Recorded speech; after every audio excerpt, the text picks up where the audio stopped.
नमस्कार, सादर प्रणाम। मैं doctor Om Prakash Mishra, the Sanket live से। क्या मिडिल क्लास का जीवन सिर्फ टैक्स देने के लिए बनाया गया? सिर्फ लोन भरने के लिए है?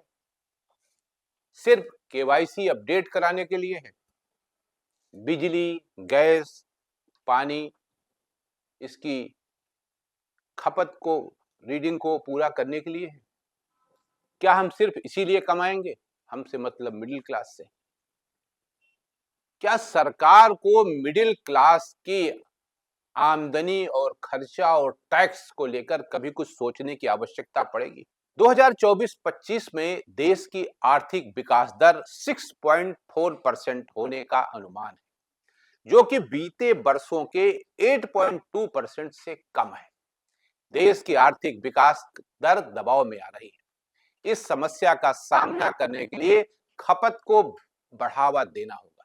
लेकिन प्रश्न ये है कि ये खपत कम क्यों हो रही है?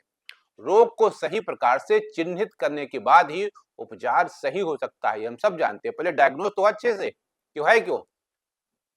हमारे आकलन में मुख्य समस्या चीन से हो रही आयातों की है। चीन अपने माल को भारत सहित दूसरे बाजारों में डंप कर रहा है, इसलिए भारत का उत्पादन कठिनाई में है। ये बात देश के उद्यमियों ने बजट पूर्व वित्त मंत्री के साथ हुई मीटिंग में उठाई है।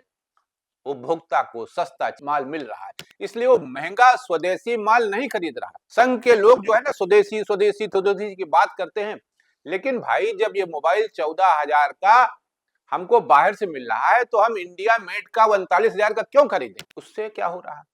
पैसा तो हमारा बाहर जा रहा है। तो भारत के उद्यमी चीन के सस्ते माल का सामना नहीं कर पा रहे हैं। इस स्थिति के दो प्रभाव पड़ रहे हैं। पहला, भारतीय उद्यमियों के प्रॉफिट कम हो रहे हैं, तो घरेलू निवेश कम हो रहा है और विदेशी निवेशक भी अपने हाथ खींच रहे हैं। घरेलू उत्पादन के दबाव में आने का दूसरा प्रभाव यह है कि देश में श्रमिकों का वेतन 0.37 कम मिल रहा है। उनकी बाजार में मांग कम है।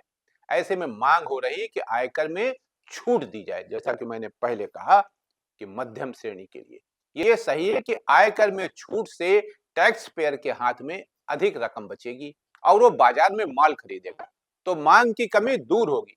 लेकिन हम भूल रहे हैं कि अर्थशास्त्र में मुफ्त कुछ भी नहीं मिलता। सरकार भले मुफ्त में तमाम चीजें बांटती है, अनाज देती है, बस में फ्री ले जाती है, पानी फ्री देती है, बिजली फ्री देती है, लेकिन अर्थशास्त्र जो है ना, इकोनॉमिक्स में ऐसा फ्री कुछ नहीं चलता है। आयकर कटौती से सरकार का राजस्व कम होगा तो उसे अधिक मात्रा में नोट छापने पड़ेंगे, ये सरकार की तरफ से कहा जा रहा है, जिससे महंगाई बढ़ेगी। उतने ही उत्पादन के पीछे अब ज्यादा संख्या में नोट भागेंगे, जिससे मंडी में खरीदार ज्यादा हो और माल कम तो दाम बढ़ जाते हैं। महंगाई बढ़ने के दो प्रभाव पड़ेंगे। पहला, अर्थव्यवस्था में अस्थिरता बढ़ेगी, जिससे विदेशी हाथ खींचेंगे। दूसरा, महंगाई के कारण रुपए की कीमत गिरेगी, तेजी के साथ गिर रही, आप सब देख रहे हैं। इन कारणों से आयकर में कटौती विकास दर में गिरावट की मूल समस्या का उपचार नहीं है।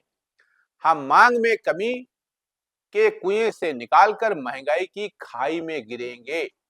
मूल रोग चीन से आयात होने वाले सस्ते माल का है।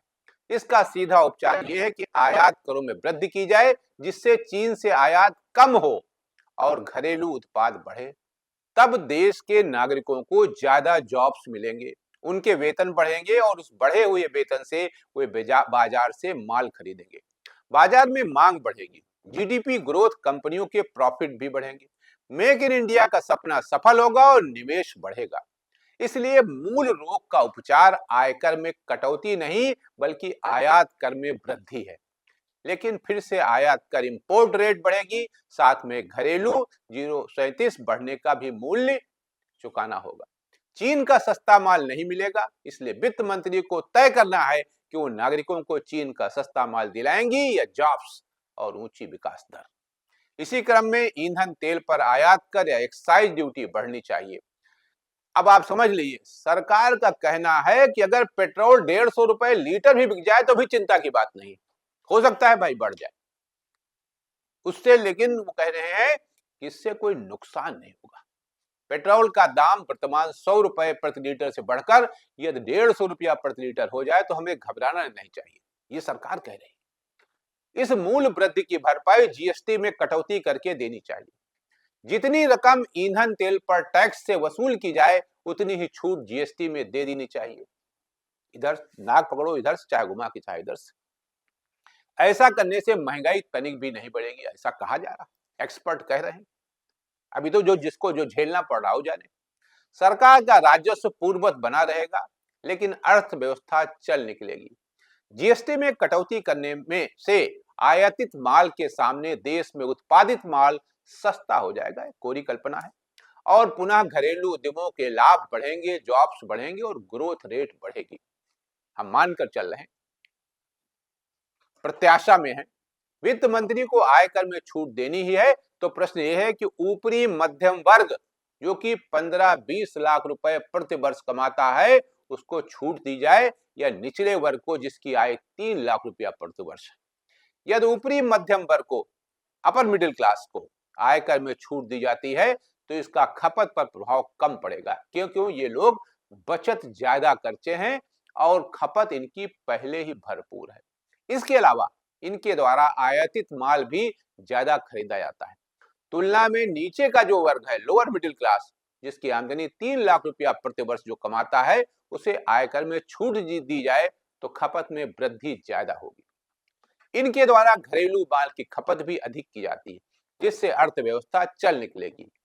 मतलब यह है कि आयकर में छूट की जगह आयात कर में वृद्धि करनी चाहिए, ऐसा एक्सपर्ट्स का कहना है। लेकिन अगर आयकर में छूट देनी है तो छोटे तबके को छूट देनी चाहिए, न कि ऊपरी मध्यम वर्ग को। यानी कि हमारा काम सिर्फ वही रहेगा, हम लोन भरेंगे, केवाईसी अपडेट करा देंगे करेंगे, आधार अपना सही कराते रहेंगे, बनवाते रहेंगे, बिजली पानी इसके लिए जमा करते रहेंगे पैसा, और अंत में जब बैंक अकाउंट का अपना देखेंगे तो उसमें 87 रुपए 26 पैसे रहेंगे खाते में। यही है नंगा सत्य। आज के लिए इतना ही, नमस्कार।